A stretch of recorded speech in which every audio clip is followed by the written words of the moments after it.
tell us. Yeah. All right. Okay, so we're back. Sorry for the technical difficulties there. You know, computers always working top notch. Our players are kind enough to wait for us. Yep.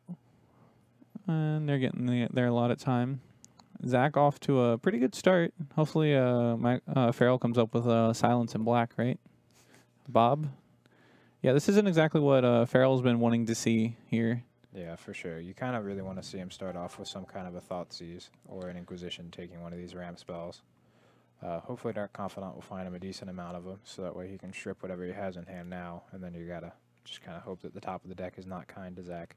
Yeah, Zach's got I mean, he plays like 28 lands or something in his deck, right? I think that's what Scapeshift runs. Yeah. And so, you know, you got to hope that he draws like that 1/3, 27 is what we're being told. Yeah, you got to hope that he draws like that third of his deck instead. Yeah, it looks like that's all that's in his hand now is lands Yeah. and then a Primeval Titan. So Well, I mean, Primeval Titan's coming down next turn, right? Yeah. But Primeval Titan will get, what, Valakut Mountain, and he won't be able to do anything. If he gets Valakut, he won't be able to do anything for 2 turns. Liliana's going to help with this. So this turn, Search is going to go find a mountain, I would hope. Yep. One of those lovely white borders. Makes it nice and easy to find. Yeah, lovely. That's the word for him. I mean, what would you rather have? One of those white bordered or that ugly Guru? I mean, who do we know that plays with Guru basic lands? Kyle, I'm going to kindly remind you that both of us play with Guru basic lands. That's only because we couldn't find white border ones. You're right, yeah. Yeah, those summer basics are pretty hard to find. Oh, man. What if those are summer? We couldn't even tell from here. I don't think they're summer. I mean, I highly doubt that. Okay, so he's got 5 mountains there, so he goes gets, what, Valakut Mountain and bolts Liliana, so that way Primeval Titan lives? Probably just get... Well, yeah, he has to hit the Liliana. You kind of would want to hit the Dark Confidant so he can't get anything out of it, but you want to make sure that your Primeval Titan doesn't get sacrificed. Yeah, I'm pretty sure like he's also okay. Like I've just noticed like just with like burn decks in general is you're pretty okay with Bob sticking around. Yeah. Like eventually it's gonna deal damage to him. Yeah, the magic number for Scapeshift, for those that didn't know, is 18. With 7 lands out, it's 18. Scapeshift does 18 damage. So if you can stay above 18 life, it makes them find the 8th land. Well, I mean, a Scapeshift at this point deals 36 now. 32, I believe, or some amount that is more than his health total. Yeah, it's much much higher. He. Do you think you should bolt it? No, I just drew Scapeshift. Lucky guy. All right, so off the Bloodbright Elf, do you think you should bolt the Titan there and just get in? I mean, he's not going to block, but... I guess it's the same amount of damage either way. You're still getting 3 damage to the face with the and then, either way. You know, your opponent might decide to block or whatever. Yeah. It's just a decision. Like, you're getting 3 damage in, so... It's not the worst play when you're just basically dead, right? Robert, I believe you when you say that. It's mainly because he didn't have a Twilight Mire out. That's why he didn't win the game. Yeah, Twilight Mire would have helped there a lot. Also, if he was playing a deck, that might actually have been good. So one of the things that Zach West cut from Becky Edelman's list was the Colony Gardens. And Colony Garden could have actually been good there had he not been able to just bolt the Liliana. Because it would have made it to where he couldn't have sacrificed the Primeval Titan. Yeah, so he'd be able to, like, if he has had a bunch of forest, search for Valakut and Colony Gardens. That way you have 2 creatures out. Yeah, so that's pretty cool. If he had 1 less mountain, that would have been another line he could have got. I'm interested to see if Farrell's on the Blood Moon Jun list. Blood Moon's a pretty good position these days, at least in my opinion. Nobody's really expecting it. Amulet Titan just folds to it instantly. Yeah, for sure. I'd be curious to see if he has any Blood Moons in his sideboard. Those would definitely be good here. One of the tools that would make it to where his 6/6s don't just win the game. They're just 6/6s. I do know that Zach West is playing a Carnage Tyrant in his sideboard, which is kind of spicy. So hopefully we get to see one of those. That's a pretty good one to get with some respect. Yeah. Surprised Jessica I beat this. I've definitely done that at Amulet before. You had Carney T and Amulet? I sure did. Wow. Which has now kind of been replaced by Emrakul, the Promised End, and Amulet. But Emrakul's the comma, you know. Yeah. One of these 20-mana creatures. So, while our players are shuffling up, I do want to remind everybody that we do have a giveaway going on tonight for a Top Decks Productions t-shirt. there are a few ways that you can get points to be entered into this. You get 25 points per ticket and a max of 20 tickets per person. The ways that you get these points: if you subscribe to the channel, you get 500 points. If you follow the channel, you get 50 points. If you make any cheers, you get 1 point per each bit that's cheered, and you get points just for watching. So for every 10 minutes you watch, you get 5 points, and if you're subscribed, you get 10 points for every 10 minutes you watch. So, Robert, we guarantee this is his list? Because if this is his list, he's going to bring in the Fulminators and the Surgicals. He's going to hope that Zach there has to play Valakut early, and then he can just strip Valakut out, and he's just got to beat the 6/6s. That's a pretty good deal. Yeah. On Zach's side, I mean, or continuing with Farrell here, he probably wants the Kitchen Finxes and maybe the Collective Fatality and the Duress, just to, you know, get out the ramp spell for the Primeval Titan. Yep, and if we can... He had Angrath on Friday. That's a spicy meatball. I was talking to him before the event. He said that Angrath was, in fact, terrible. But I would hope so. I would say I played Ral Is It Viceroy last week, and the card was great when you're ahead, and that's about it. As most planeswalkers are going to be. For sure. So we're going to pull up Becky's list, I think it is. I know Zach's made some changes. She got 5th at the Open, or 3rd at the Open is what it was. Did you hit the Classic or something? You're down at Columbus. You're on Standard too? Okay. We're figuring it out.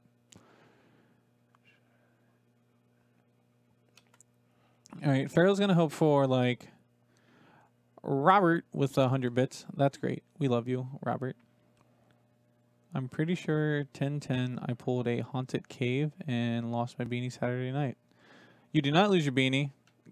Kyle took it from you, then threw it in my lap. I put it on my head, then forgot about it. So I have that. Your beanie will be gotten back to you.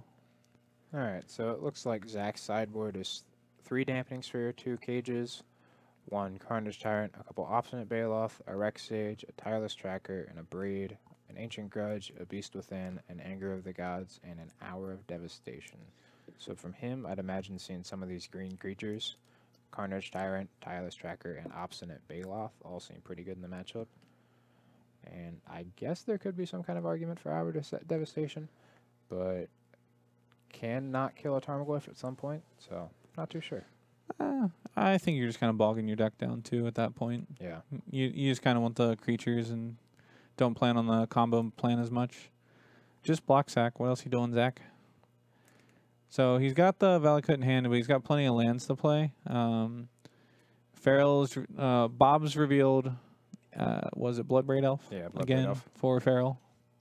Exactly what you want to see. Taking as much damage as possible. Greatness, yeah, like I was saying before, cost.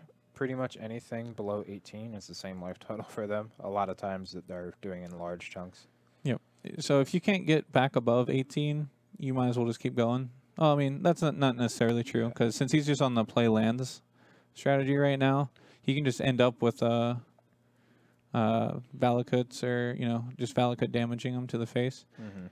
Hopefully Farrell can draw the Fulminator Mage pretty soon before Zach decides to play that second Valakut. So search, yeah. And a Secure Tribe Altar. All the ramp. Yep. Well, Zach's getting a lot of mana fast. We're going to need Surgical, Fulminator. Well, a bunch of Colligan's commands. So, how many cards does Zach have in hand? I believe 2, but potentially 3, and I think they're all lands from what we saw. Well, we're going to Bloodbraid into Fulminator. Tarmogoyf. Tarmogoyf. That's fine enough. So, Goyf looks like it's currently land. 2/3. We got sorcery, we got land, we got creature. So creature now, so now it's a 3/4. Well, there's a creature before, there's a Tribe Elder earlier. Oh, gotcha, I didn't see that down there. Mm-hmm. 3/4, so he's going to take 2 here down to 15. Yep. Then we got 3, 6, 7, 8. So Farrell's got a 2-turn clock. So as long as Zach misses on Scapeshift or Prime Time for the next 2 turns, yeah, land. That's going to be good for him. I would just play the Valakut this turn. No, So right now no, you he can't play has- Valakut this yeah, turn. he He's only got has 4 4 mountains. mountains, so he needs 2 more mountains to start triggering it. Yeah, if he had 5 mountains, I would just play the Valakut this turn because it's the same damage. Yeah, but for he sure. needs to play a mountain. Oh, I guess he's still going for the Valakut. Yeah, I guess if he just draws a ramp spell, then it's the same thing. Yeah. But I mean, it's pretty reliant on him actually drawing a ramp spell. Then. Yeah, I guess this is his best out. This way, if he draws, like you said, a ramp spell, he gets 2 Valakut triggers where... Well, I guess it'd be 2 Valakut triggers either way. That's a good point, Robert. But he's been holding it for quite some time already, so I don't know if Surgical is actually on his radar. Look at my land. This is what Zach said. Who was it you said got him? You told me a fun story of like whenever somebody... Oh, so Jody Keith, whenever someone thought seizes him or inquisitions him in Legacy and he plays land, he likes to go, joke's on you. So that's what Zach should be saying here is joke's on you. Joke's on you. At least it's not a thought seize, right? Right. At least he's not losing 2 life. Yeah, Farrell's actually getting pretty close to just like dying to land. No, actually, Farrell is just dead to the land ramp spell, isn't he? No, that's 2 turns. Yeah, that would be 6 damage. Okay, lightning bolt. No, Bob. I wouldn't play that if I were Farrell. I wouldn't play that one. Okay. He's going for it. Any cost, right? So 8, 9, 10, 11. All right, so Zach needs to draw something this turn or he's dead. Let's see how it goes. All right. Ramp spell clears up 2 creatures. And he's dead. Yep. A ramp spell would what? Clear up 2 creatures and give him another turn? Yeah, it would get rid of Bloodbraid. No. Then he'd still be dead. Yeah, he'd still be dead, just barely. If you drew Baloth, would that kill him? Would that keep him alive? Put him to 10, block Tarmogoyf, take 3, 6, 7, 8, 9, 10. Yeah, so he'd still be dead Yep. to Baloth. So his out then would be to hope that Farrell boarded in some 5 drops and he died to his Bob. Yeah, it'd be like Anger of the Gods or something as well. Anger of the Gods or the Sweltering Suns. Yeah, those would I would also imagine help those him. are still in his deck. Yeah, to some extent. I would think that at least Sweltering Suns is in there because that one can be cycled if need be. You're not wrong. Well, I guess that's what it was. You know, you just get the 6 damage up to Farrell. And Yeah, and then you just hope that his Bobs kill him. Bob That's steals one 5 of to the him. arguments that I think for not playing the second Bob. Yeah, I'm pretty sure he's not supposed to play that second Bob there. Just gives Zach a backdoor out to win the game. I say, without that, he just has to draw exactly Scapeshift Or Primeval Titan. The Titan puts enough lands into play so that he can play a land, so that kills him too. Yeah. Yeah, so Titan would get you 4 triggers off Valakut, so that'd be plenty. Yeah. Well. Yeah, because both mountains come at the same time, so they check finally. Yep. Then he'd be playing a mountain to play the Primeval Titan in the first place, so he'd be at 6. Yep. Before he cast it. Yep. Yeah, Valakut's one of those fun cards that, for some reason, don't follow the same rules as most other Magic the Gathering cards. And is, for some reason, not legendary, even though it's the Molten Pinnacle. Yep. It's one of many of the Molten Pinnacle. Yep. Like one of many, the Tanning Grace. Yeah. One of many. Of The Ohio Michael State Farrell. University. One of many, the Michael Farrell. I think my Farrell also kind of wanted to win this die roll. So that would have helped him a lot. Like, Thoughtseize or Inquisition on the draw is far worse for him, right? For sure. Yeah, it lets him get that first turn Search for Tomorrow. But other than Search for Tomorrow, there's not too many 1-drops out of Zach's deck, so yeah, it doesn't affect him as much as it could in other matchups. For instance, like the Human's Mirror, that one is definitely die roll centric. And even Jund versus Humans, if you win the die roll, that's very good for you because you can take their first turn Aether Vial, Noble Hierarch, Champion the Parish, and without a 1-drop, the deck gets a lot worse. I mean, Jund's good. Like, Jund is favorable for humans, right? Or not for humans, but against humans. Yeah, so it's really debatable. I've had a pretty decent success playing against Jund with humans, but they definitely have draws that can get there. It really just depends on how they assemble their deck. So the Valakut as the opener. You think Farrell's going to choose the Baloth? So here's all those green I think creatures Zach I was will talking allow him. about. I feel like he's probably going to take this here Tireless Tracker. I think I'm still... you're the Jund deck. You got kill spells for days. I'd take the ramp. Yeah. And say, even on turn 3, he's not going to be able to get that Yeah, the tracker above tracker's essentially above like a lightning 4-drop. bolt. Yeah. I mean, even then, he's not going to be able to beat a lightning bolt. All right, so Farrell for the next 4 turns is going to flip Bloodbraid Elf Blood Braid Elf, and Blood Braid Elf. Yep. Yep. And if he still has that Ingrath on the sideboard, maybe he'll even hit that. Nah, it seems pretty risky. I'm not going to bet on that one. Yeah. Is that going to give Farrell the Carney D?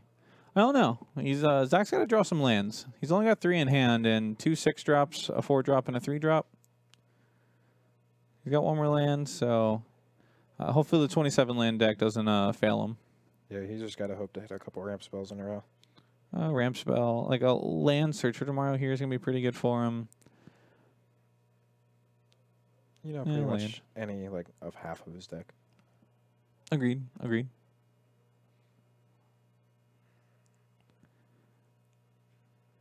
Thinking. Should I play the Tireless Tracker?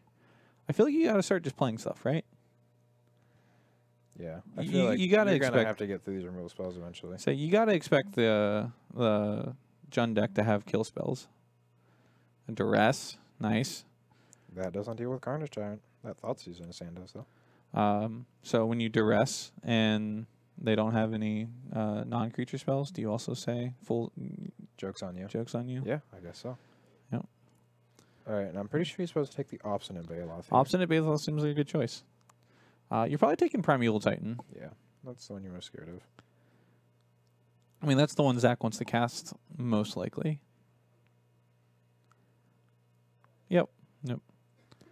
What if Carney T also had the Baloth? Why don't just all Magic cards have that? I don't know. Make Thoughtseize irrelevant. I mean, I'm pretty sure it already is. Every time I cast it, it's just the next card on their deck. Farrell's stuck on 2 lands, so that's not exactly great for him. So Zach's going to play his land. Plays a Tri-Builder. Gain 2 life. Get a basic. Then we go up to 5 mana. Lightning Bolt. I was definitely wrong about these Bob triggers. They're not helpful. Once again, he is under 18, so any damage is somewhat relevant. Roughly More the same relevant number. this game because he's got some creatures in his hand. that I'd could do say, some yeah. damage. I'd say this seems like the type of game where Zach's just going to like chip damage, not go for the full combo. Yeah. Unless, like, 2 turns from now, he just draws a Scapeshift. And Farrell doesn't fire off that Duress. I don't think you fire off Duress this turn, though. So it looks like Farrell has an Assassin's Trophy in his hand. So he's going to trophy and hopefully untap Duress because Zach has drawn the infamous Scapeshift. I mean, Zach also needs 2 lands still, right? Yeah. So trophy gives him 1. There's 1, so he needs 1 land. That's pretty dangerous. I don't know. It's always awkward to ramp the Valakut deck, right? For sure.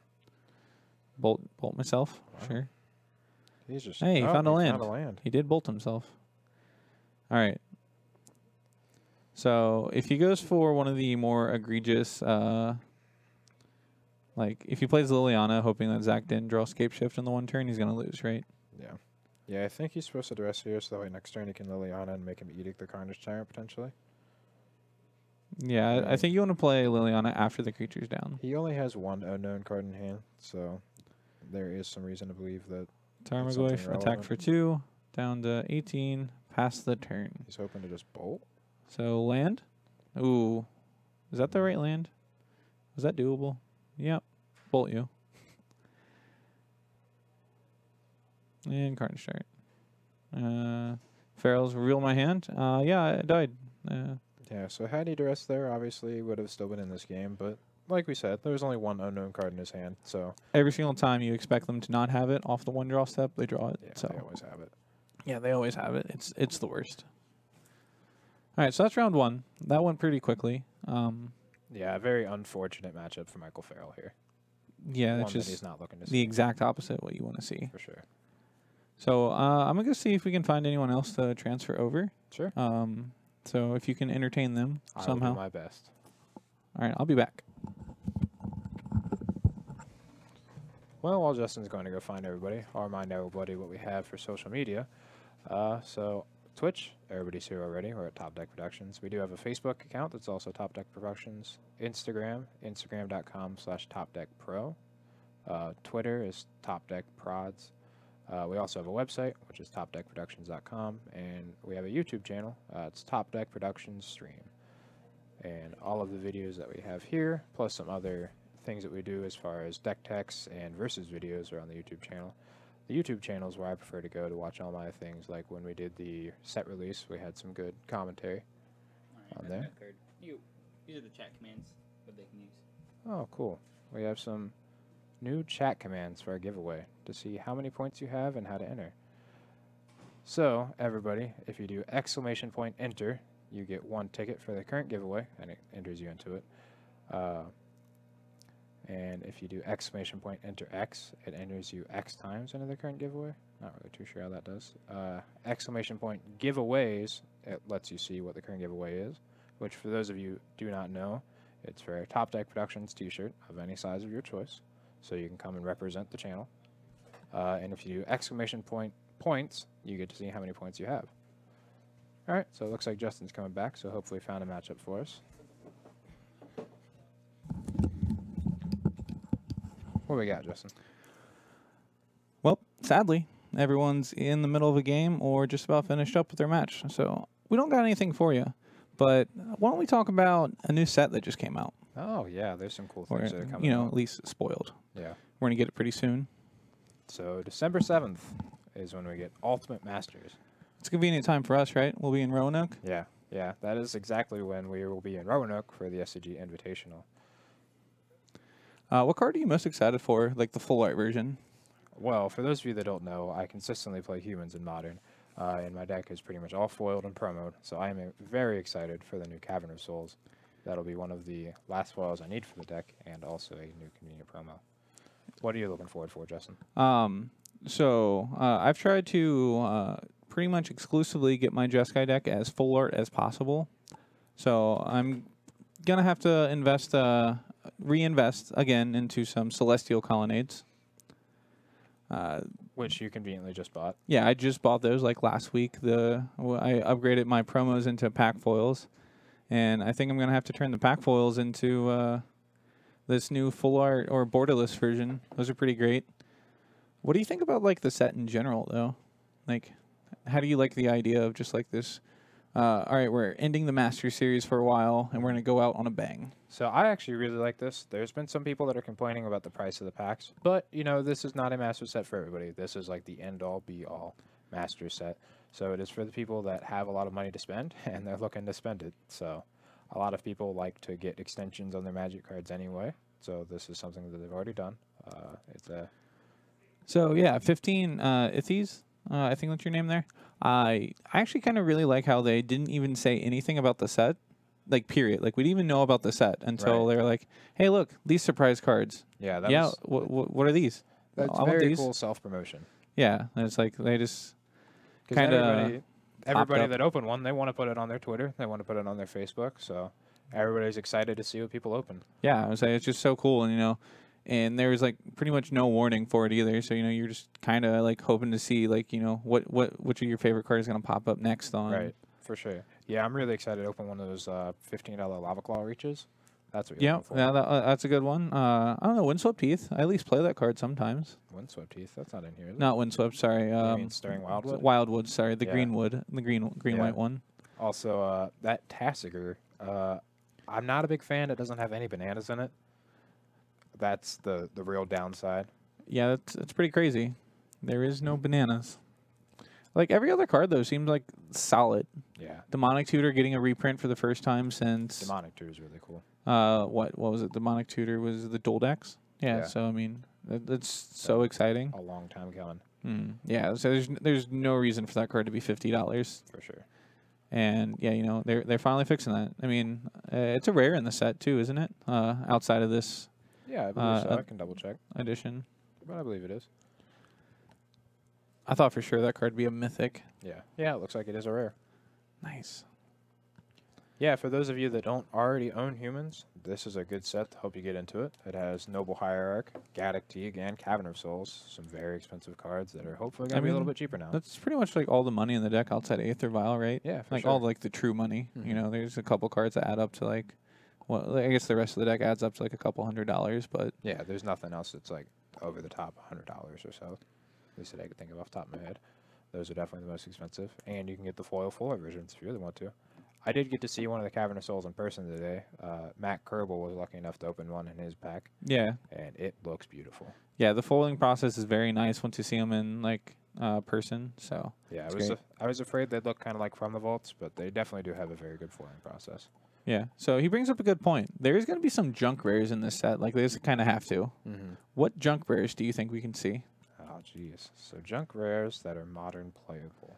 Modern? Well, I mean, doesn't have to be modern playable, I guess right? It doesn't have to It could be modern any playable. Yeah. Well, we see Balefire Dragon, so I'm going to guess they're going to have somewhat of a dragon theme. So hopefully we get Stormbreath Dragon back. That'd be cool. Stormbreath Dragon, sure. That'd be a rare. It'd be a solid rare, too. Yeah. I'm kind of interested to see Shardless Agent. I guess there's no Cascade. I mean, there's no rare Cascades that are actually relevant, though. They've got Goros Vengeance, so they're probably going to have something in the limited environment that you can Goros Vengeance it back. Ooh, can we get the Unspeakable? The Unspeakable, yeah. Yeah, the Peer Through Depths combo card. Glorybringer. I don't know if they're actually going to go that close to reprints, though. Definitely possible, but that would be cool. Yeah. Glorybringer is really fun and limited. By really fun, I mean like insane. I don't think it's really fun and limited. It's pretty much you play Glorybringer and you win. Yeah. Because you just get a kill spell like every other turn. It's pretty unfair. Leovold, that's that's an exciting one, right? That card's fun to play against. Yeah, for sure. I almost guarantee with that we're going to see like a Ponder or hopefully not Brainstorm, because we've seen Brainstorm quite. Yeah, we have Robert Meadows here in the chat. Robert Meadows has a pretty fun Leovold and Brainstorm interaction. What's up, Teddy? We were lucky enough to see him in a classic cast a Brainstorm with a Leovold out, and then promptly Flusterstorm his own Brainstorm when he was reminded about what Leovold did.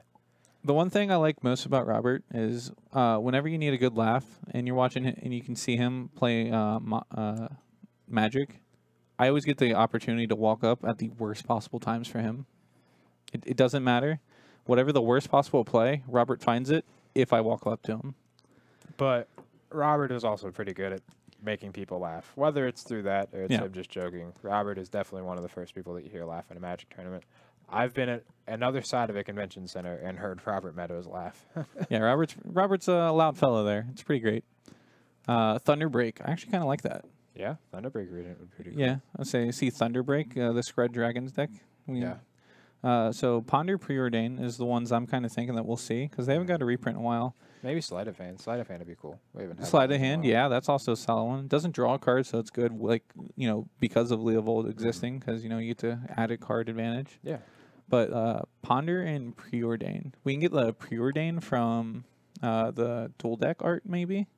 Maybe we get the Path to Exile art, too, the ones that don't have foils. That'd be really cool. Those would be sweet. Yeah, that would be nice. Rob makes you feel insignificant. I mean, it happens.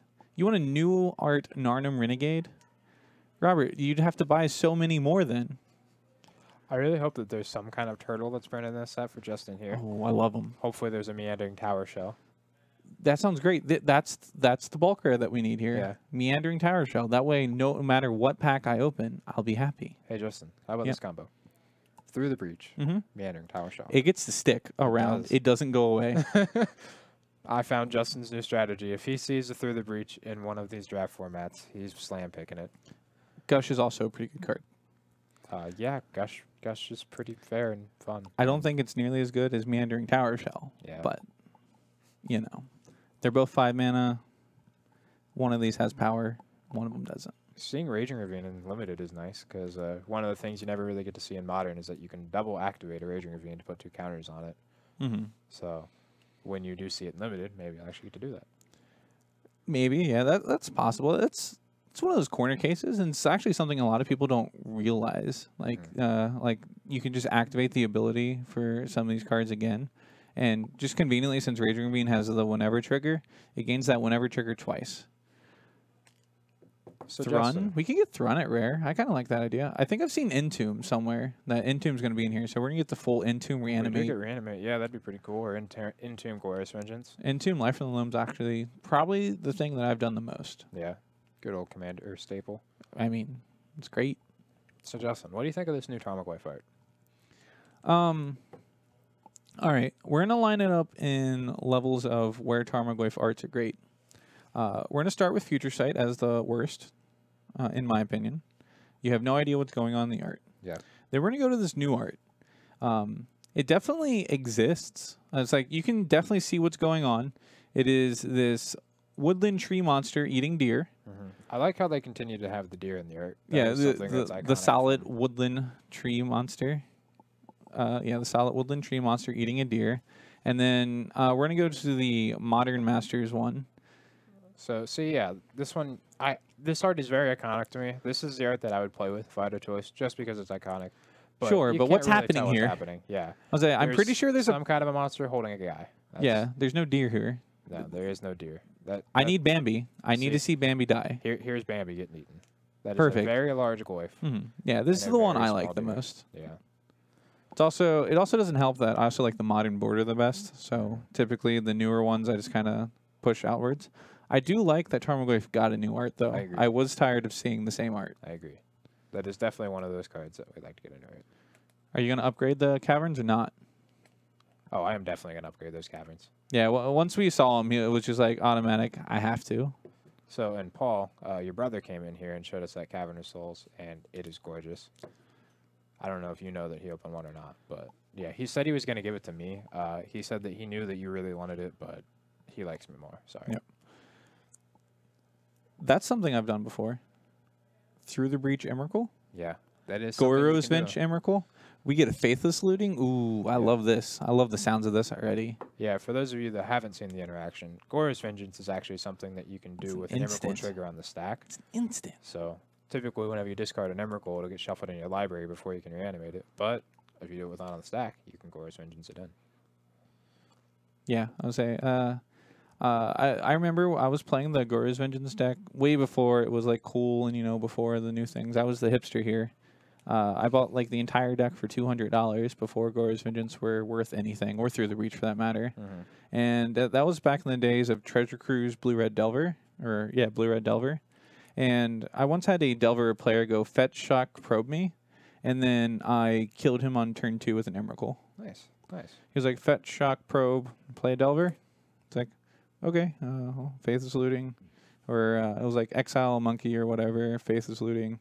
Put a Emrakul in the graveyard with like a land, and then exile another monkey. Goro's Vengeance, attack for 15. And the dude was just like, "Yep, this happened." So Justin, there's one card in that sentence that really strikes out to me.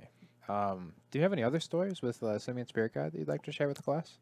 I've never used that card before in my life. Yeah. So for those of you that don't know, the deck that Justin doesn't own but does play in Legacy is Mono Red Prison. Well, where's your name next to it? Yeah, exactly. I do own the deck, but I've never played it in a tournament. Justin's done that for me, though. Yeah, temporal manipulation. So I once read on Facebook, you get a 5-word sentence, makes you happier than anything else, magic related. Yeah, that was mine. Pitch monkey, pay for days. It's great. I've done it so many times, and every single time my opponent's look on their face is just like, great. I have never seen a have Magic player more tilted than when you play a Blood Moon on turn 1. It gets dazed, and then you pitch a Swimming Spirit Guide to pay for the daze. Yeah, I had 4 mana. Yeah, it's fair. Yeah, 4 mana on turn 1. It's the best. Why didn't they have 4 mana? They had 2. They had 3 mana, right? They played obviously it. weren't trying hard enough. Yeah, that's clearly how it is. Just more German cards? The set doesn't come out in German, Robert. Yeah, Doesn't make unfortunately, it is sense. only Japanese and English. Temporal manipulation is greater than all reprints. Got to play that legacy taking turns. I mean, I want to see the legacy taking turns. I want to see the list of this deck because, I mean, obviously, mono blue combo is something that I can look into. Since I come from a mono red deck. Yeah. But I just don't think it's there. I think temporal manipulation is honestly probably amongst the worst mythics in the set. I feel like if temporal manipulation was time warp, it'd be 100 times better. Yeah. Well, I mean, if you're in this Legacy Taking Turns deck, you do get to brainstorm the one on top and then miracle it, so you actually get Time Walk. You don't get miracle manipulation. Yeah, I'm talking about the other one. I can't remember the name of it right now, though. Temporal mastery? Yeah, Temporal Mastery. That sounds right. I But think that's it. one thing I'm really excited for in this new Masterpiece series is, can we actually play a modern or Legacy deck that's all Masterpieces now? Because I think we're getting close. I think we are getting close. I mean, John, you get all the expeditions. You get a Masterpiece Tarmogoyf. You don't have a Masterpiece Bob. you do have a judge, Bob. So if you're It's going not with, masterpiece. Yeah. But I mean, it is a. if we're going with Sweet strictly promo. promos, I think you could get all promos. I think all promos is very possible at this point. it seems Hopefully, we'll be getting to the Magic very shortly. When we get into the Magic, we got 9 minutes left in the round. You're just listening to us talk. I'm sorry if you hate us, Teddy. We will get you more Magic when we can, but I figure, it's better than blank screen unless you want to watch. If you want to watch some throwbacks, that's fine. It's fine. We can get out of here. But anyways, so back to the Gen discussion while we come up with a poll whether you want to hear us talk some more or watch some replays. Columbus Saturday? Yeah, we're going. Yeah, so for those of you guys that don't know, there is regionals this weekend in Columbus, Saturday. I will be going. I'll be playing humans. Justin's also going to be going. And Justin, what are you going to be playing? I don't know, man. Yeah. I probably play Bant, if I had to guess. Jeskai, maybe? I don't know. I still actually think Jeskai is going. Jeskai is going to be good. Yeah. To be honest. Yeah. So, fun fact, Saints walk the earth. Me and Kyle are actually the ones you'll see the most from the Top Deck team going to all the events. We travel at least Star City Tour pretty frequently. Every now and then we might go to a GP, but we haven't really had that goal. Just a little bit too expensive for us. Yeah, for sure. Justin and I, for those of you that did not know, we have top-8 2 opens this year, so we're kind of trying to keep the ball rolling and get our name out there as much as we can. One of the goals that I have for the end of next year is to at least get myself a player card on Star City Games. That's one thing I definitely would look forward to. Yeah, you mean like one of the scrolling things? Yeah, so Yeah. how they show people's name in between rounds and whatnot. I would like to have one of those for myself. Yeah, that'd be cool. I'd love to be like, right up there. It's like, your 3 fun facts. I love turtles. I really like turtles, and I really love turtles. Yeah, yeah. Turtles are cool, man. Yeah. Is that a good spot to stop? Yeah. Okay. Yeah. Well, we'll be back soon enough. Hopefully with